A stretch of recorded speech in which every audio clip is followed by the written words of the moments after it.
what the internationals can do and should do.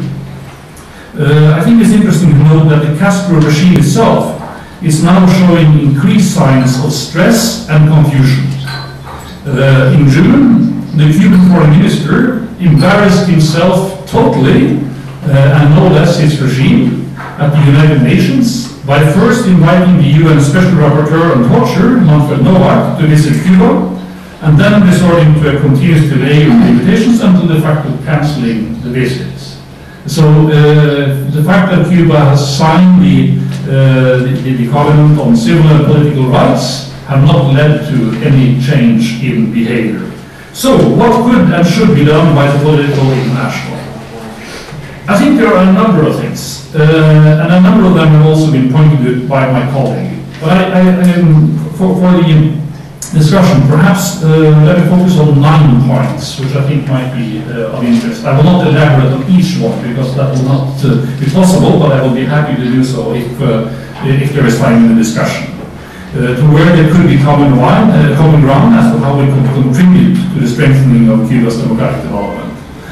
The first one, I believe, which could form a political platform for the work that can and should be done, is to ratify the Prague Memorandum.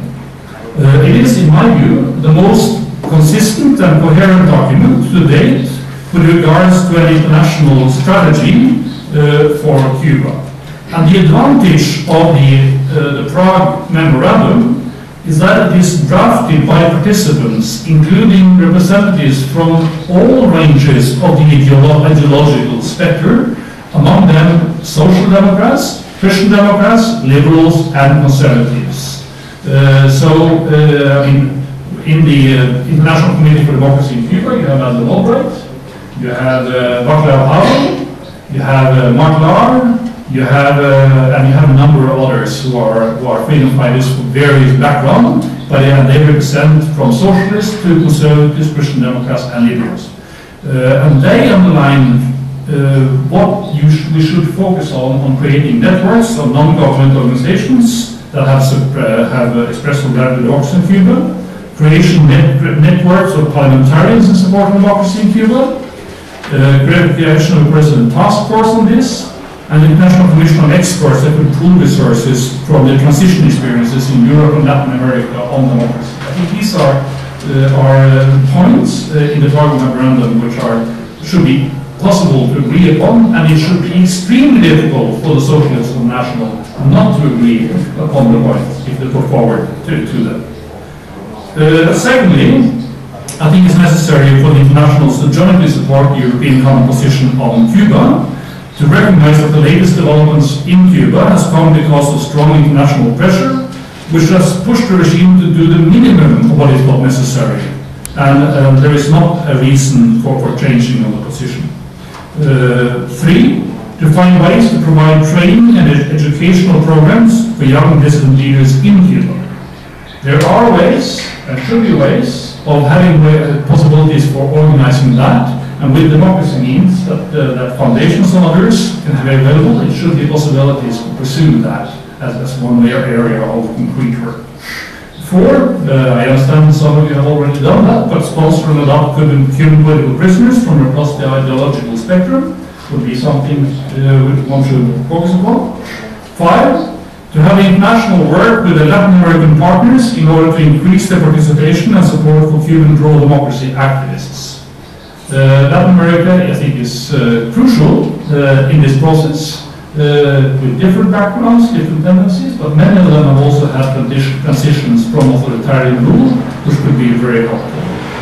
6, to call on MPs of parties belonging to internationals to engage in legislation condemning human rights violations in the island, denying release of all political prisoners, repeal laws that systematically violate international human rights standards, and calling for legislation of political parties and free election. This is also, of course, the ground for any action in the future. 7, to help initiate increased efforts by democratic governments in Europe and Latin America, calling for the same. 8, I think it would be a good thing to call on EU embassies and others to once again invite internal Cuban pro-democracy leaders to diplomatic receptions It's a small symbol, but it's important for the recognition, and also, for example, in honoring national days. And 9, where appropriate, have a member parties reach out to the Catholic hierarchy, whatever one thinks about the Catholic hierarchy, whatever the motives. I still think it's important to, in the respective countries, reach out to this, to raise concerns about human rights situations in Cuba, and encourage them to give support to the Catholic Church on this island.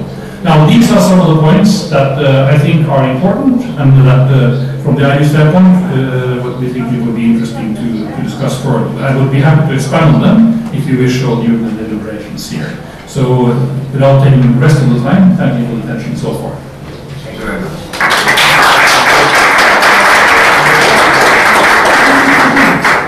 Ahora es el turno de Martín Antelevi. Intentaremos dejar un espacio de tiempo para si existen intervenciones.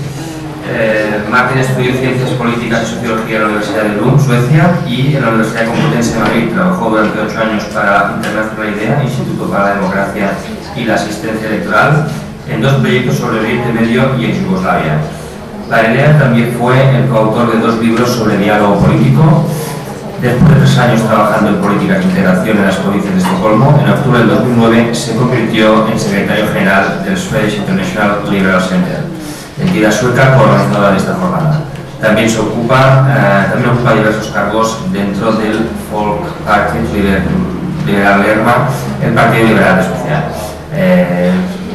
Muchas gracias.